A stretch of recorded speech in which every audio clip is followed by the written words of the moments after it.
सैनिकों को लेकर कुछ कविताएं सुनाई हैं। अब हम अपनी चिरपरिचित अंदाज में कविताओं को लोगों को सुनाने वाली ऋचा राय के पास आते हैं। ऋचा, बताएं आप। बहुत कुछ सब सुना मैंने भी, और मुझे भी बहुत, मैं आह्लादित हूँ। कविताएं तो तमाम हैं लेकिन समय बहुत कम है, और मैं सोच रही थी, जैसी मैंने पूर्व में आपसे बात कही थी संस्कृति से जुड़ने की, तो मैं एक लोकगीत आपके समक्ष रखना चाहती हूँ और पुनः वो संस्कृति, उस संस्कृति को जीवंत करना चाहती हूँ इस होली के अवसर पर, और चाहती हूँ कि लोग जुड़ें और उन गीतों तक भी पहुँचें जिसमें हमारी संस्कृति की झलक है, जिसमें ये पता है, ये चीज़ें हैं, वर्णित हैं कि हम पुरातन समय में हम होली किस प्रकार से मनाते थे, उत्साह कैसा था, उमंग कैसा था। बड़ी सरल शब्द, बड़े सरल शब्द थे। लेकिन वो शब्द आह्लादित कर देते हैं मन को आज के युग में भी। तो उन गीतों को हम भूलें ना, और पहुंचते हैं कुछ पुराने गीतों पर जो शायद मेरी दादी या उनकी दादी गाया करती थी। सुनिए। झिरझिर बोनिया हो, झिरझिर बोनिया हो, झिरझिर बोनिया हो, झिरझिर बोनिया पड़ेला, झिरझिर बोनिया। मेरे हाँ भाव देखेंगे तो पहचान जाएंगे मैं कहना क्या चाह रही हूँ। बारिश हो रही है। झिरझिर बोनिया हो, झिरझिर बोनिया हो, झिरझिर बोनिया पड़ेला, झिरझिर बोनिया। कहवा से सिया दुल्हनिया पड़ेला, झिरझिर बोनिया। कहवा से सिया दुल्हनिया पड़ेला, झिरझिर बोनिया। अब देखिए, प्रश्न उत्तर ही है, पूछा जा रहा है, सबको पता है लेकिन तब भी पूछा जा रहा है। सुनिए, आपसे भी मैं प्रश्न करती हूँ।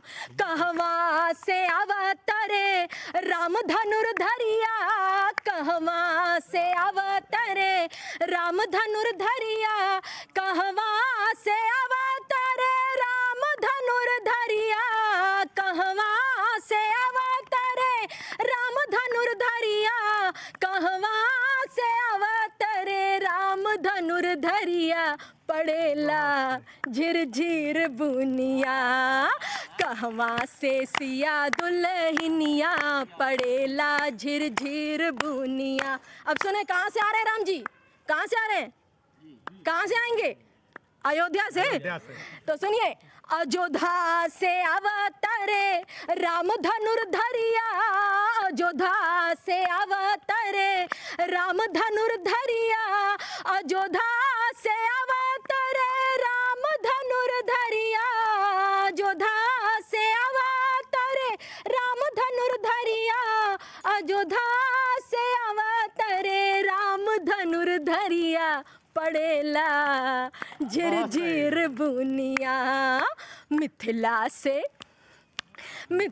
से सिया दुल्हनिया पड़ेला, झिरझिर बुनिया। ये सारे लोकगीत, हमारे पारंपरिक लोकगीत होली के अवसर पर गाए जाते थे। यदि आपके पास समय हो तो एक छोटा सा और बिल्कुल करूं। अब थोड़ा सा बदलते हैं रुख। अब होली का अवसर है लेकिन पति दूर है। उस समय बहुत दूर दूर देश लोग जाया करते थे नौकरी करने के लिए। ऐसा नहीं था कि फ़ोन उठाया और बात कर लिया, वीडियो कॉल कर ली। तो उस समय का ये गीत है, सुनिए। अमवा महुआ के झूमे डरिया। आम हो गए, महुआ भी हो गया।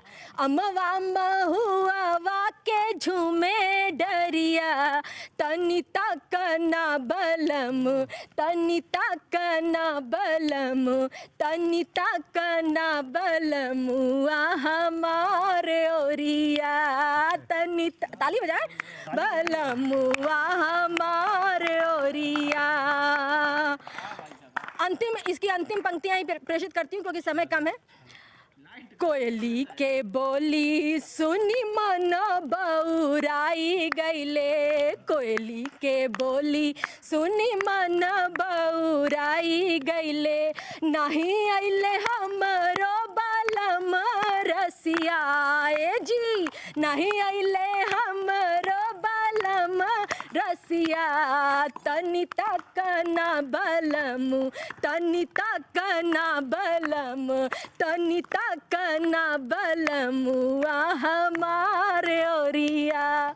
बहुत सुंदर ये लोकगीत हैं जो हमारी संस्कृति को पिरोए हुए हैं, बहुत पारिवारिक होते हैं, बहुत सरल शब्दों में ये बातों को कहते हैं।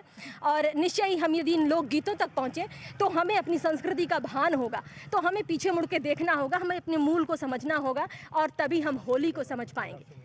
होली सिर्फ होलिका दहन से भी पूर्व में भी होली होती थी। आप इस पर ज़रूर, मेरा ये आग्रह है नई पीढ़ी से, युवा पीढ़ी से, आपके मंच के माध्यम से, कि ज़रूर आप अपनी संस्कृति के मूल को समझने का प्रयास करें। बहुत सारी समस्याएं अपने आप सुलझ जाएंगी। तो ये कवित्री ऋचा राय हैं जिनका कहना है कि लोग अपनी मूल संस्कृति से ज़रूर कहीं ना कहीं उससे सबक लें, उससे सीखें। और ये जो सारे कवि आप देख रहे हैं, इन सारे कवियों ने कहीं ना कहीं वो जो